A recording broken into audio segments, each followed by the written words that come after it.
দর্শক, ভারত পাকিস্তান যুদ্ধের খবরাখবর জানাতে এখন কলকাতা থেকে যুক্ত হচ্ছেন এস নিউজের সিনিয়র এডিটর পার্থ মুখোপাধ্যায়। সরাসরি চলে যাচ্ছি তার কাছে। পার্থ মুখোপাধ্যায়, এসিটিভি নিউজ আওয়ারে আপনাকে স্বাগত জানাচ্ছি। আজকে তো শেষ হচ্ছে ভারত পাকিস্তান যুদ্ধবিরতির চুক্তির মেয়াদ। তো দুই দেশের মধ্যে এখনো কি এই বিষয়ে কোনো কিছু জানানো হয়েছে?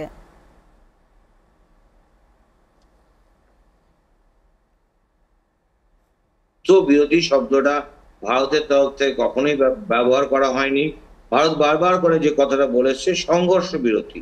আর ২ নম্বর কথা হচ্ছে যে আজকে ডিজিএমও বা director general of military operation পর্যায়ে বৈঠক হওয়ার কথা ছিল, এমন কোনো বিবৃতি ভারতের তরফ থেকে এর আগে দেওয়া হয়নি।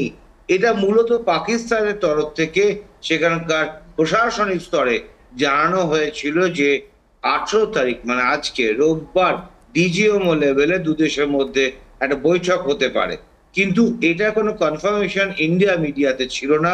এমনকি ভারতের এমইএ বা মিলিটারি অপারেশন এমআই সেখান থেকেও কিছু জানানো হয়নি। ফলে আজকে যে বৈঠক ছিল এমনটা কিন্তু আদপেই বিশ্বাসযোগ্য সূত্র থেকে নির্ভরযোগ্য সূত্র থেকে কনফার্ম করা যায়নি। ফলে যা হওয়ার তাই হয়েছে। আজকে যে বৈঠক হওয়ার কথাই ছিল না সে বৈঠক হবে না, এটা প্রায় নির্ধারিত বা পূর্বসিদ্ধ। এই অবস্থায় যেটা হয়েছে আপনাকে বলা ভালো যে একটা অন্য ধরনের যুদ্ধ শুরু হয়ে গেছে, যেটা এখন তো শুধুমাত্র যুদ্ধক্ষেত্রে যুদ্ধ হয় না, যুদ্ধক্ষেত্রে বাইরেও অন্য যুদ্ধ হয়, সোশ্যাল মিডিয়ায় যুদ্ধ হয়। যে আমরা যারা দেখেছি গতকাল জ্যোতি মালহোত্র নামে এক ট্রাভেল ব্লগারকে হরিয়ানা থেকে গ্রেপ্তার করা হয়েছিল এবং যাকে বলা হয়েছিল হরিয়ানা পাঞ্জাব জুড়ে এরকম অনেক ইনফ্লুয়েন্সার বা নেট প্রভারী তারা এই ক্ষেত্রে কার্যকর রয়েছে বা যাদেরকে পাকিস্তান কাজে লাগাতো ভারতের বিরুদ্ধে প্রচারে, এমনটাই অভিযোগ।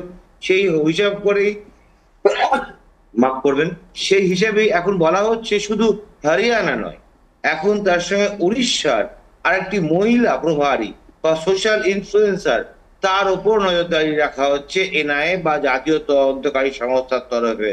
শুধু তাই নয়, বলা হচ্ছে হরিয়ানা থেকে ৫ জনকে, হরিয়ানা এবং পাঞ্জাব থেকে ৫ জনকে গ্রেপ্তার করার পর বলা হচ্ছে এরকম বেশ কিছু ইউটিউবার বা নেট প্রভারীকে কাজে লাগানো হয়েছিল ভারত বিরোধী প্রচারে।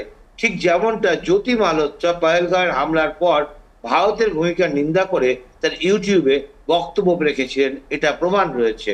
অন্যদিকে যেটা হচ্ছে যে আন্তর্জাতিক ফোরামে যে ভারত ৭টি প্রতিনিধি দল পাঠাচ্ছে সেটা আগামীকাল থেকে শুরু হতে যাচ্ছে।